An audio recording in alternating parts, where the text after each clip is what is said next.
안녕하세요. 여러분의 정보 탐구를 돕는 시간입니다.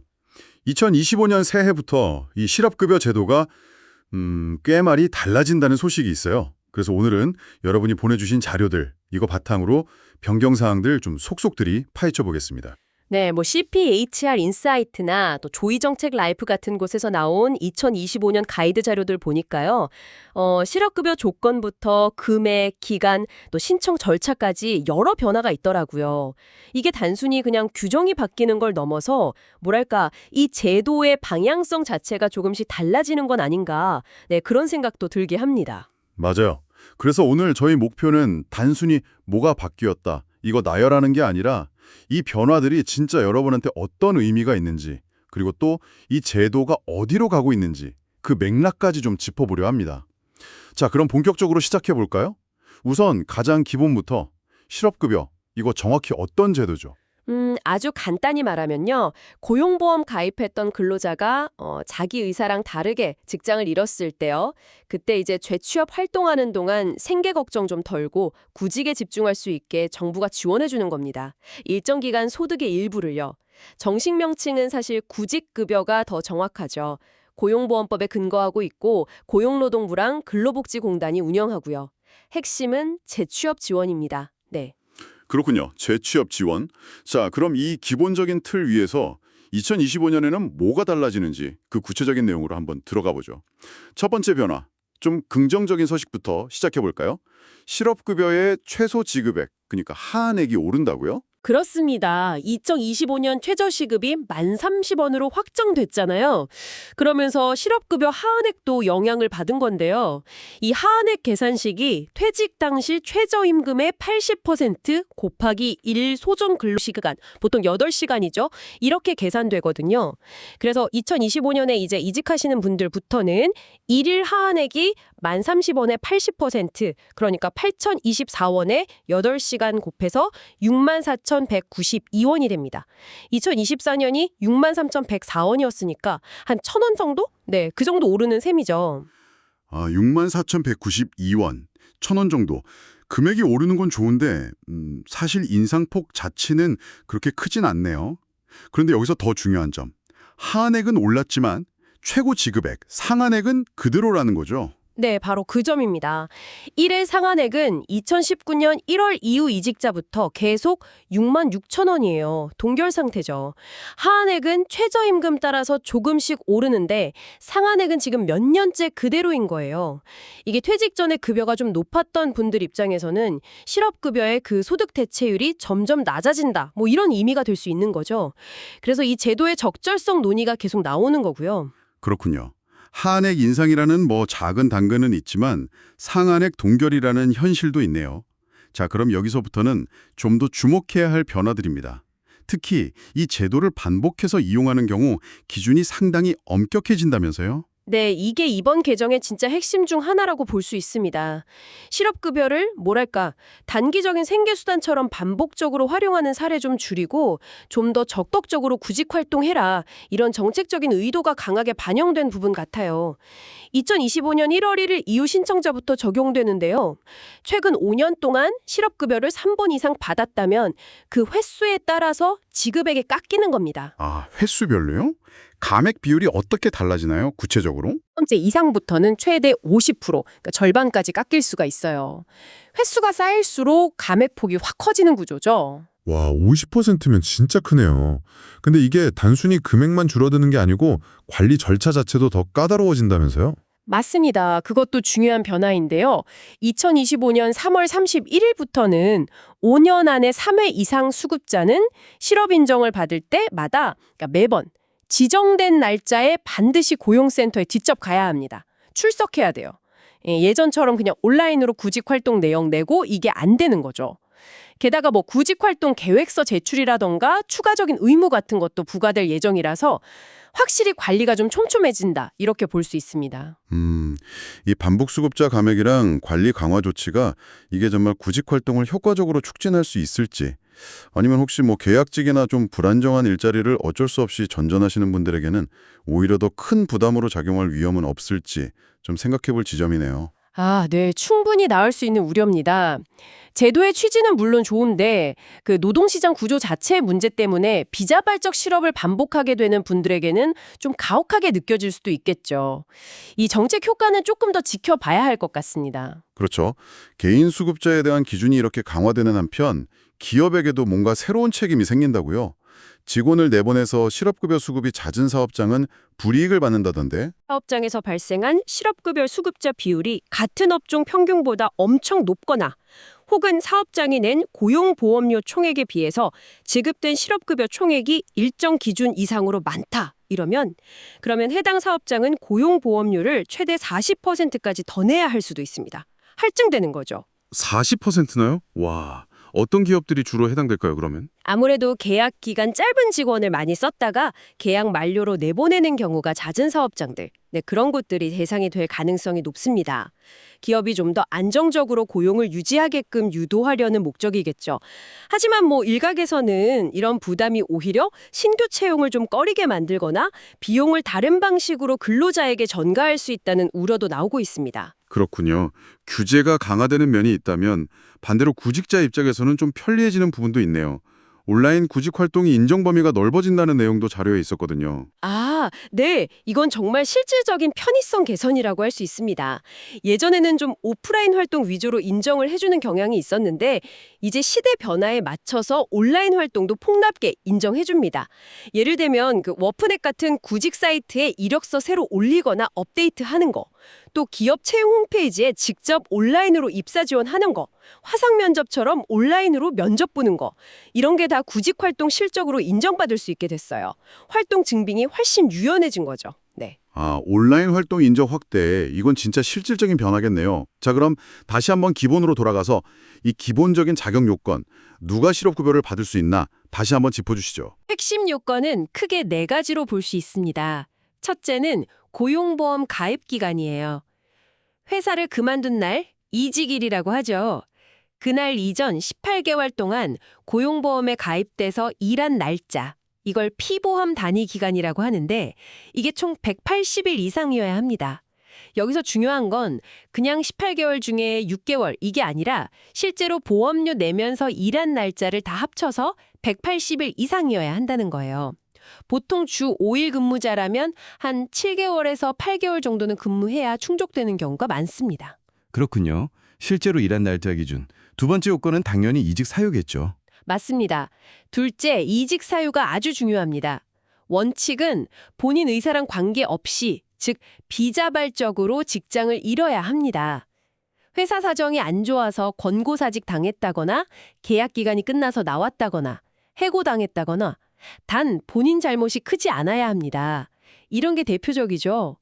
그리고 셋째, 정당한 사유가 있는 자발적 퇴사도 있습니다. 원래 내가 그만두면 못 받는 게 원칙인데 예외가 있어요. 예를 들어 임금이 2달 이상 밀렸다거나 계속 늦게 준다거나 직장 내 괴롭힘이나 성희롱을 당했는데 회사가 조치를 안 해줬다거나 회사가 너무 멀리 이사가서 통근 시간이 왕복 30시간 이상 걸리게 됐다거나 이런 법에서 정한 정당한 사유가 있으면 자발적 퇴사라도 수급이 가능합니다. 다만 이 경우는 반드시 객관적인 증빙 자료로 본인이 입증을 해야 해요. 좀 까다롭죠. 아, 정당한 사유 입증. 중요하군요. 마지막 요건은 뭔가요? 넷째는 근로의사와 능력, 그리고 적극적인 재취업 노력입니다.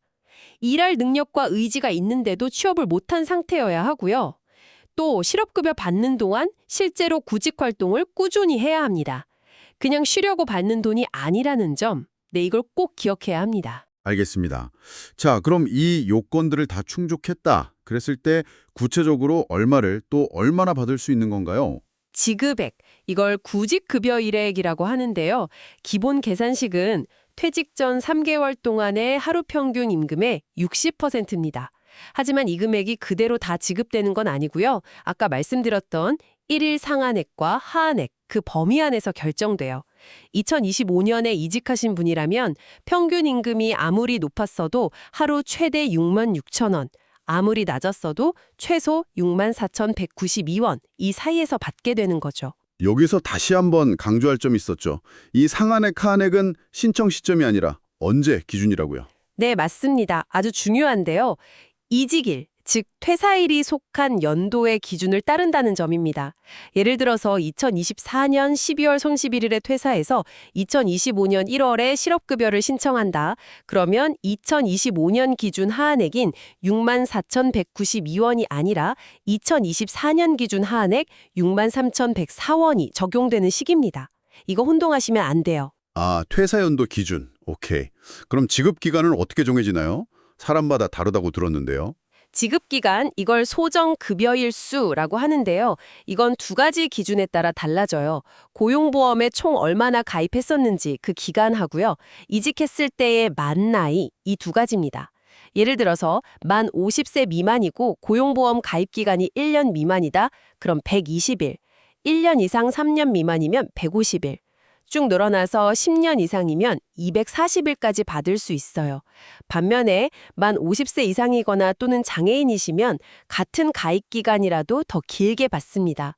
가입기간 1년 미만도 150일부터 시작해서 10년 이상이면 최장 270일까지 지급됩니다.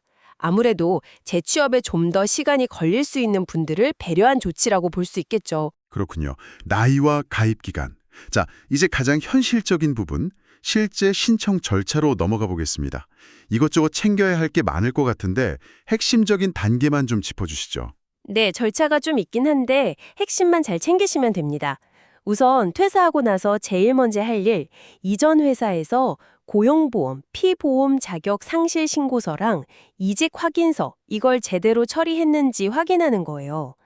근로복지공단 고용산재 토탈서비스라는 웹사이트가 있는데 거기서 본인이 직접 조회할 수 있어요.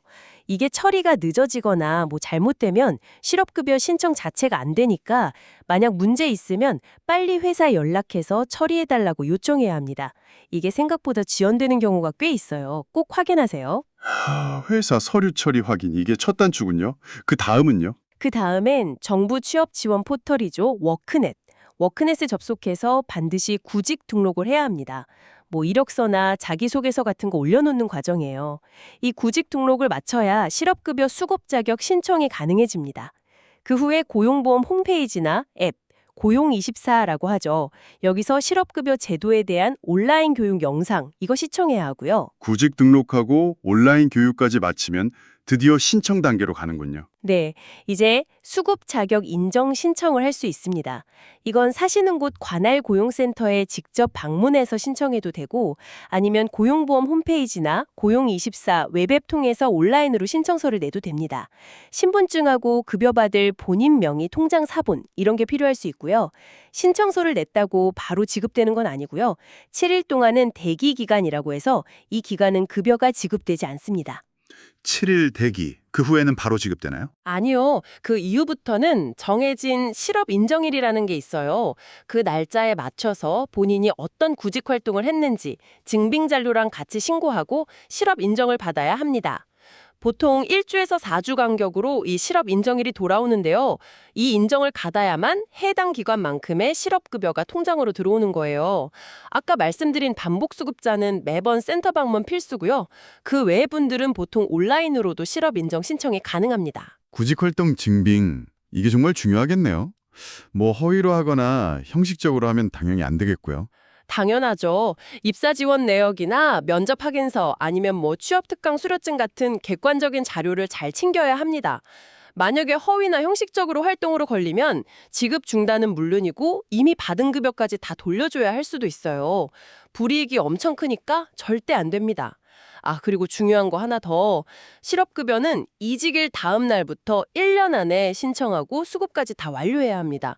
1년 지나버리면 남은 지급일수가 있어도 더 이상 받을 수 없으니까요. 너무 늦지 않게 신청하는 게 중요해요.